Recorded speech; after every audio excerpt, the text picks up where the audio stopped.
আজকে ফ্যাসিবাদ পরবর্তী বাংলাদেশে একটা অবাধ, সুষ্ঠু এবং গ্রহণযোগ্য নির্বাচনের মাধ্যমে বিএনপি রাষ্ট্র পরিচালনার দায়িত্বে এসেছে। এটি সেই দল যেটি 16 বছরের ফ্যাসিবাদ বিরোধী আন্দোলনে সবচেয়ে বেশি গুম, খুন, হামলা, মামলা লঙ্ঘনের শিকার হয়েছিল।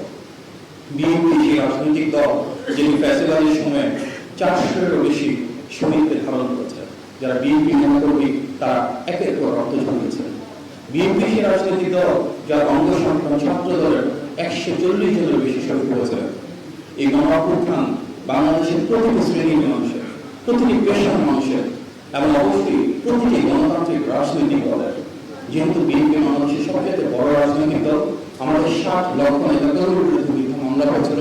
স্বাভাবিকভাবেই আমাদের প্রতিটি নেতা কর্মী এবং পেশাজীবী সংগঠন, অঙ্গন সহযোগী সংগঠন সর্বস্ব দিয়ে রাজপথে থেকে জনগণের সাথে রেখেছিল, জনগণের পাশে রেখেছিল।